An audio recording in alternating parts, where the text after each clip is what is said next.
ऐसे लाभ होते हैं जो हम अपने मेहनत से, अपनी प्रयास से, अपनी कड़ी परिश्रम से कमाते हैं, उसे प्राप्त करते हैं।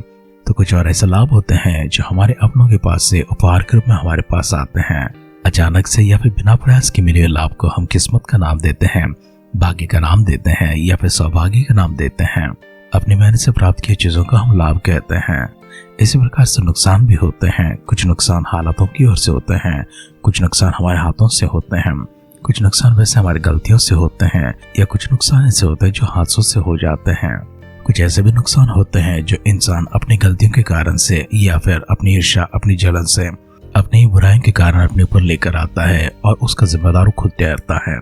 जितने नुकसान हमें हालात नहीं देते हैं, जितने नुकसान हमारी गलतियां नहीं देती हैं, उतनी या फिर उससे अधिक नुकसान हम अपनी मूर्खता के कारण, अपनी अविवेकी के कारण, अपनी अज्ञानता के कारण या फिर अपने नकारात्मक भावनाओं के कारण लेकर आते हैं। हमारी दिन जिस प्रकार से शमूएल के पहले ग्रंथ में चल रही हैं, पिछले दिन में हमने देखा है बेबस और लाचार स्थिति में पड़ा हुआ इसराइल की और उस देश का राजा शाऊल की किस प्रकार से दाऊद मदद करता हुआ गोलियात को मार देता है, उस फलिस्ती को खत्म करता है और सारे इसराइली फलिस्तीन के भी झपट पड़ते हैं, उन्हें मारते हैं, उन्हें घायल कर देते हैं, उन्हें भगा देते हैं और फलिस्तियों के हाथों से अपने आप को छुड़ाते हैं, उनके पर विजय को प्राप्त करते हैं। आज के अध्ययन में जिस तरह से आगे बढ़ते हैं, शाऊल राजा के स्वागत में इसराइल के नगर से, इसराइल के देश से, सारे शहरों से स्त्रियां निकल आती हैं, गाती हुई बजाती हुई उनके सामने एक बार उनका स्वागत करने लगती हैं। लेकिन उन स्त्रियों ने उस गीत में कुछ ऐसा कह दिया था जिस कारण से शाऊल राजा इतना नफरत करने लगा, इतना गुस्सा होने लगा और अपने आप के बारे में सोचते हुए, बेबस मानते हुए दाऊद के ऊपर गुस्सा रखने लगा, उससे नफरत करने लगा और अब से लेकर वो उम्र भर तक उसके साथ में चलती हैं। आइए हमारे दिन को आगे बढ़ाने से पहले हम अपने आप को परमेश्वर के हाथों में समर्पण करते हुए, अगर हमारे भीतर जलन नाम की चीज़ या फिर ईर्ष्या नाम की चीज़ है, नफरत नाम की चीज़ है, द्वेष नाम की चीज़ है, घृणा और बैर नाम की ऐसी कुछ भावना है, तो परमेश्वर के हाथों में अपने आप को समर्पण करेंगे।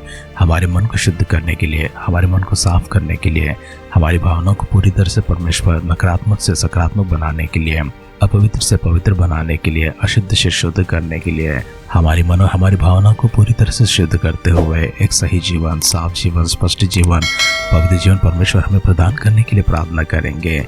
क्योंकि ये सारी नकारात्मक शक्तियाँ हमारे नुकसान करती हैं, किसी और के नुकसान नहीं करती हैं। तो इसलिए परमेश्वर के हाथों में अपने आप को दीनों नम्र करेंगे और परमेश्वर भली भांति जानते हैं कि हमें किस तरह से शुद्ध करना है, किस तरह से पवित्र करना है और किस तरह से साफ करना है। इसलिए हमारी सारी गलतियों को, हमारी सारे गुनाहों को, अपराधों को उस परमेश्वर के हाथों में लेकर जाएंगे और परमेश्वर के सामने खुले मन के साथ में, सच्चे मन के साथ में, पूर्ण मन के साथ में प्रार्थना करेंगे, परमेश्वर मुझे शुद्ध कर दीजिए, परमेश्वर मुझे साफ कर दीजिए।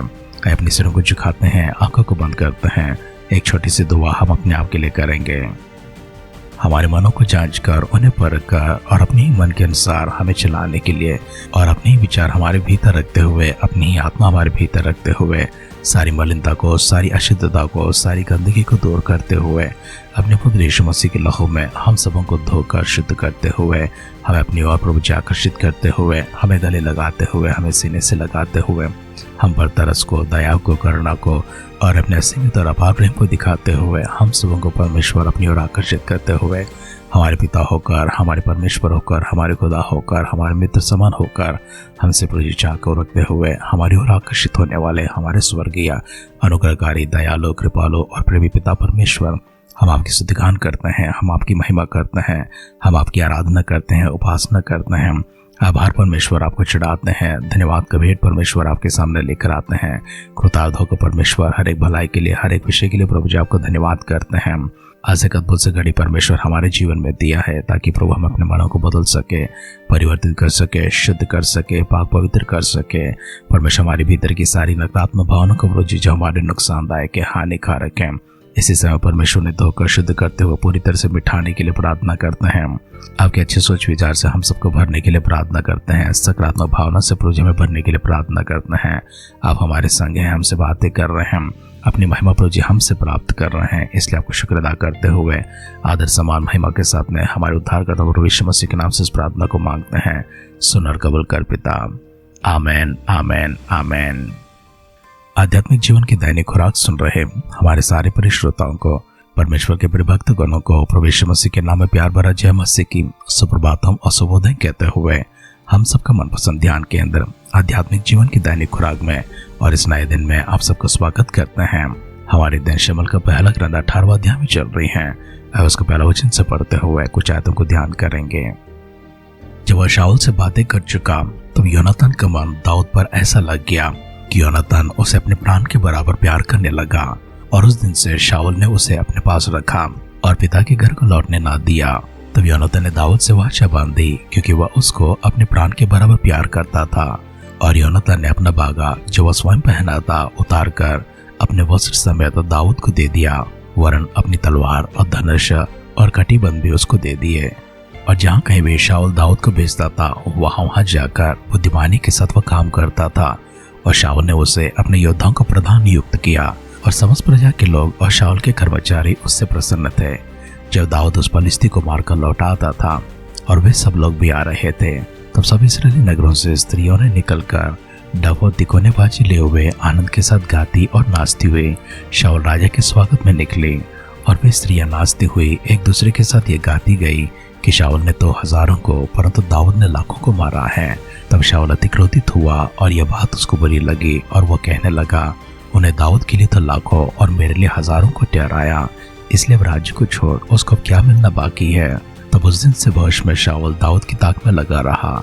दूसरे दिन परमेश्वर की ओर से एक दुष्ट आत्मा शाऊल व बल से उतरा, और वह अपने घर के भीतर नबूवत करने लगा। दाऊद प्रति दिवस की नाई अपने हाथ से बजा रहा था, और शाऊल अपने हाथ में अपना भाला लिए हुआ था। तब शाऊल ने यह सोचकर कि मैं उसे मारूंगा कि भाला दाऊद को भेद कर भीत में धंस जाए, भाले को चलाए, परंतु दाऊद उसके सामने से 2 बार हट गया। और शाऊल दाऊद से डरा करता था, क्योंकि यहोवा दाऊद के साथ था और शाऊल के पास से अलग हो गया था। शाऊल ने उसको अपने पास से अलग करके सहस्त्रपति किया और प्रजा के सामने आया जाया करता था। और दाऊद अपनी समस्त चाल में बुद्धिमानी दिखाता था, और यहोवा उसके साथ था। और जब शाऊल ने देखा कि वह बहुत बुद्धिमान है, तब वो उससे डर गया। परंतु इस्राएल और यहूदा के समस्त लोग दाऊद से प्रेम रखते थे, क्योंकि वह उनके देखते आया जाया करता था। और शाऊल ने यह सोचकर कि मेरा हाथ नहीं वरन पलिश्तियों की याद दाऊद पर पड़े, उससे कहा, सुन, मैं अपनी बड़ी बेटी मेरब को तुझे ब्याह दूंगा, इतना कर कि तू मेरे लिए वीरता के साथ यहोवा की ओर से युद्ध कर। दाऊद ने शाऊल से कहा, मैं क्या हूँ और मेरे जीवन क्या है, और इस्राएल में मेरे पिता का कुल क्या है कि मैं राजा का दामाद बन जाऊं। जब समय आए कि शाऊल की बेटी मेरब दाऊद से ब्याही जाए, तब वह महोलाई अद्रियल से ब्याह की गई। और शाऊल की बेटी मीकाल दाऊद से प्रीति रखने लगे।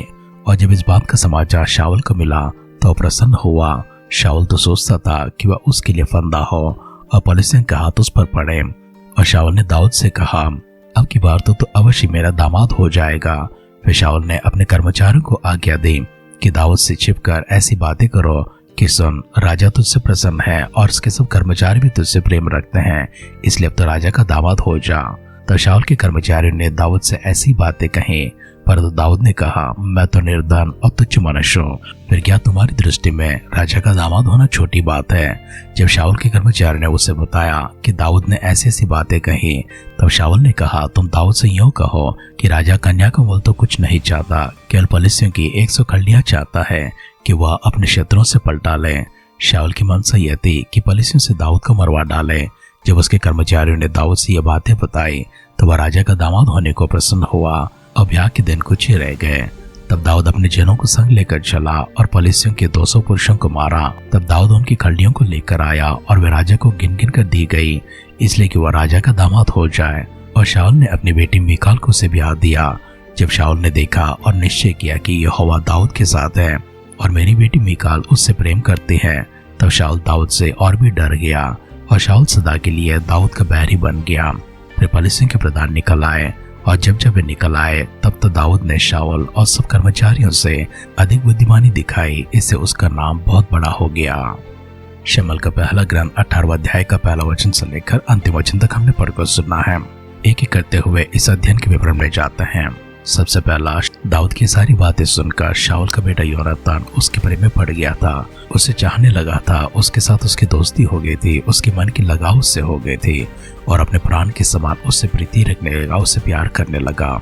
जिस कारण से योनातान ने अपने ही बागा निकालकर उसे पहना दिया, अपने वस्त्र निकालकर उसे दे दिया, और अपनी कटीबंध भी उसको दे दिया, और अपनी तलवार भी उसे देकर उससे वाचा बांधता है। दूसरी बात, शाऊल जहाँ कहीं भी दाऊद को भेजता था वह बुद्धिमानी के साथ काम करता था, जिस कारण से शाऊल ने उसे योद्धाओं का प्रधान नियुक्त किया था। अब समस्त प्रजा के लोग और शाऊल के कर्मचारी दाऊद से प्रसन्न थे। तीसरी बात, जब दाऊद पलिश्ती को अर्थात गोलियत को मारकर लौट आता था, तब इस्राएल के नगरों में से स्त्रियां निकलकर गीत गाते हुए, बाजे बजाते हुए उसका सामना करने लगी और शाऊल का स्वागत करने लगी थी। गीत गाते समय वे आपस में कहने लगी थी, शाऊल ने तो हजारों को मारा है, परंतु दाऊद ने तो लाखों को मारा है। ये बात सुनते ही कि लोगों ने मेरे लिए तो हजारों को, वरन दाऊद के लिए तो लाखों को ठहरा रखा है, शाऊल दाऊद से घृणा करने लगा, उससे नफरत करने लगा और उसका घात करने के लिए सही समय का इंतजार कर रहा था। चौथी बात, परमेश्वर की ओर से एक दुष्ट आत्मा बड़ी प्रबल रूप से शाऊल के ऊपर उतर आता है और उस समय वह नबूवत कर रहा था। जब कभी दुष्ट आत्मा शाऊल को सताया करता था, दाऊद प्रति दिवस उसके सामने जाकर वीणा बजाया करता था ताकि वो दुष्ट आत्मा हट जाए और वो चंगा हो जाए। उस समय शाऊल ने इतनी तेजी से भाला फेंका था कि वह चाहता था कि भाला दाऊद को भेद कर भीत में धंस जाए, और इसी कोशिश में उसने भाला चलाया, लेकिन दाऊद दोनों बार हट गया था।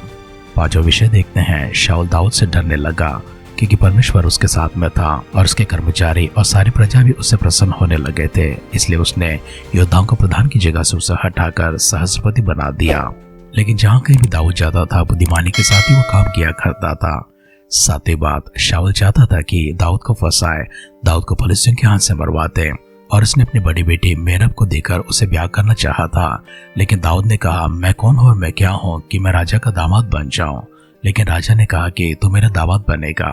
दाऊद सहमत हो जाता है, लेकिन जब ब्याह की समय आती है, उसने किसी और के साथ में उसका ब्याह करा दिया था। सातवीं बात, शाऊल ने देखा कि मीकाल दाऊद से प्रेम करते हैं, उसे चाहने लगी है, तो वह चाहता था कि उसकी बेटी उसकी फांसी का फंदा बन जाए। इसलिए उसने अपने कर्मचारियों के हाथ दाऊद के पास संदेशा भिजवाया कि तू मेरा दामाद बन जाएगा, मेरी छोटी बेटी से तेरी ब्याह हो जाएगी। दाऊद ने तब भी कहा है, मेरा कुल क्या है और मैं क्या हूँ, और मैं क्या मोल देकर मैं दामाद बन सकता हूँ। राजा ने उसको ये भी कहला भेजा है, कुछ देने की जरूरत नहीं है, वरन इतना कर दे कि फलिस्तियों के 100 लोगों को मारकर उनकी कलियां लेकर आ जा। दाऊद इस बात से सहमत हो जाता है और फलिस्तियों के बीच में जाता है, 200 लोगों को मारकर उनकी खलियां ले आकर एक एक करते हुए गिनकर राजा के सामने रखता है। और जब शाऊल ने देखा कि निश्चय यहोवा दाऊद के साथ है और उसकी बेटी मीकाल उससे प्रेम रखती है, तो शाऊल दाऊद से और भी डर गया और शाऊल सदा के लिए दाऊद का बैरी बन गया। अंतिम बात, जब फलिस्तियों के प्रधान निकलाते हैं, तब दाऊद ने शाऊल के और सब कर्मचारियों से अधिक बुद्धिमानी दिखाई, इससे उसका नाम बहुत बड़ा हो गया।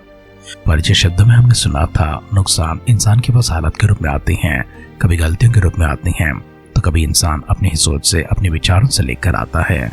दाऊद के पास नुकसान हालात के रूप में आते हैं, शाऊल के पास तो नुकसान अपनी गलती के कारण आती है, ईर्ष्या के कारण आती है, बैर के कारण, जलन के कारण आती है, जो घृणा दाऊद से करता है उसके कारण आती है। शाऊल के ऊपर और कितने नुकसान आती हैं अगले अध्याय में देखेंगे। दाऊद के भी नुकसान हो जाते हैं, परंतु किस तरह से उसके लिए लाभ में बदलते हैं, और दाऊद कैसे आशीषों को प्राप्त करता है, शाऊल किस प्रकार से बर्बाद और नाश हो जाता है।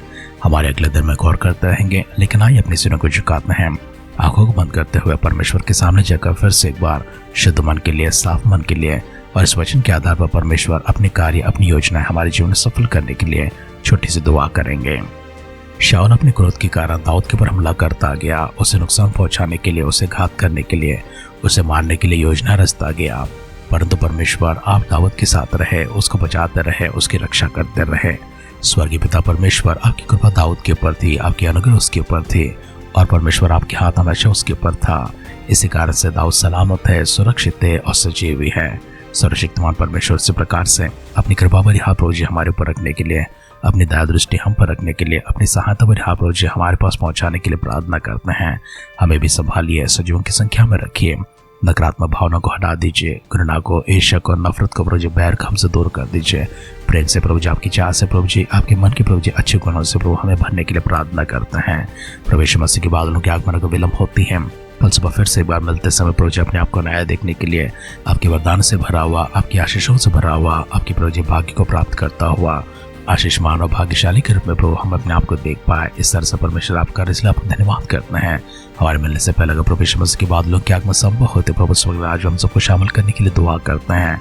सारी प्रार्थना परमेश्वर अपने सुनकर देवताओं के लिए धन्यवाद करते हुए हमारे उद्धारकर्ता हमारे प्रभु यीशु मसीह के नाम से इस प्रार्थना को मांगते हैं। सुन और कबूल कर पिता। आमेन, आमेन, आमेन। परमेश्वर अपने स्वर्गदूतों को भेजकर अपनी सुरक्षा का कवच आपके इर्द गिर्द हमेशा आपके चारों ओर रखे।